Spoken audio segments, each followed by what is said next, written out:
This channel does not promote any violent, harmful, or illegal activities. All content provided by this channel is meant for an educational purpose only. আরেকটা breaking news দিয়ে এই মুহূর্তে আপনাদের আগামী 12ই September মন্ত্রী চন্দ্রনাথ সিনহাকে সশরীরে আদালতে হাজির হয়ে আত্মসমর্পণের নির্দেশ দিল ইডির বিশেষ আদালত। প্রাথমিক নিয়োগ দুর্নীতি মামলায় রাজ্যের কারা এবং ক্ষুদ্র কুটির শিল্পমন্ত্রী চন্দ্রনাথ সিনহার বিরুদ্ধে চার্জশিটে অনুমোদন দিয়েছেন রাজ্যপাল। বুধবার আদালতে এমনটাই জানিয়েছে কেন্দ্রীয় তদন্তকারী সংস্থা ইডি সূত্রে খবর 2016 থেকে 2021-এর মধ্যে চন্দ্রনাথের দুটি ব্যাংক অ্যাকাউন্টে 1.5 কোটি টাকা জমা পড়েছিল। কোথা থেকে এই টাকা তার ব্যাংক অ্যাকাউন্টে এলো তা নিয়ে মন্ত্রী কোনো যথাযথ তথ্য দিতে পারেননি, এমনটাই ইডি সূত্রে দাবি। এটা সম্পূর্ণ একটা তদন্ত এবং আইনের বিষয়, তো এই বিষয়টা এইভাবে কোনো মন্তব্য করতে পারবো না। এটা আমার মনে হয় চন্দ্রনাথবাবু এবং তার আইনজীবীরা যথাযথভাবে উত্তর দিতে পারবেন।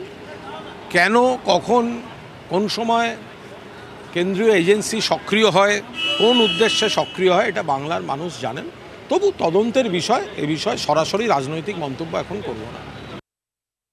ভালো করেছে, চোরকে নির্দেশ দিয়েছে, কি করে যাবে। পরে খবরে আসি।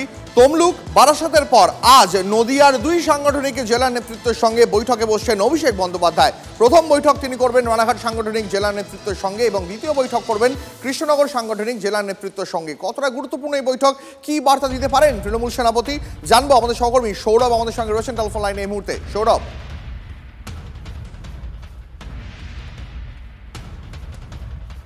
আরো একবার জানাই আপনাদের, তমলুক বারাসাতের পর আজ নদিয়ার দুই সাংগঠনিক জেলা নেতৃত্বের সঙ্গে বৈঠক করতে চলেছেন অভিষেক বন্দ্যোপাধ্যায়। প্রথম বৈঠক করবেন রানাঘাট সাংগঠনিক জেলা নেতৃত্বের সঙ্গে, দ্বিতীয়টি কৃষ্ণনগর সাংগঠনিক জেলা নেতৃত্বের সঙ্গে।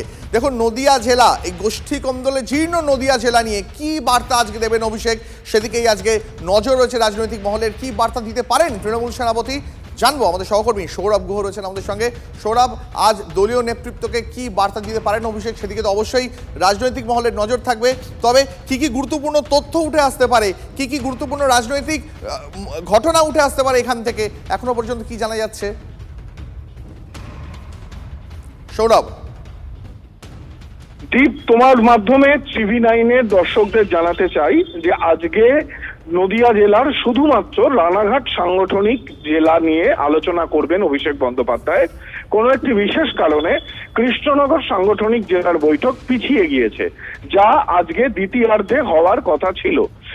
এমনও হতে পারে যে সংসদে ব্যস্ত আছেন মহুয়া মৈত্র, সেই কারণেও পিছিয়ে যেতে পারে। এখনো নির্দিষ্টভাবে পিছিয়ে যাওয়ার কারণ জানা যায়নি, কিন্তু আজকে শুধুমাত্র রানাঘাট সাংগঠনিক জেলা নিয়ে বৈঠক হবে।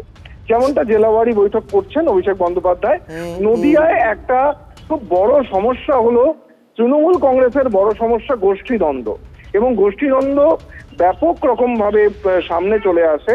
এই গোষ্ঠীদ্বন্দ্ব নিয়ে দলকে কি বার্তা দেন অভিষেক, এবং মনে রাখতে হবে যে নদিয়ার একটা বিস্তীর্ণ অঞ্চল মতুয়া অধ্যুষিত, সেখানে কিন্তু বিজেপির একটা ভালো ফলাফল রয়েছে লোকসভায়। সেইটা মোকাবিলা করবার ক্ষেত্রেই বা কি বক্তব্য তিনি রাখেন, বার্তা দেন।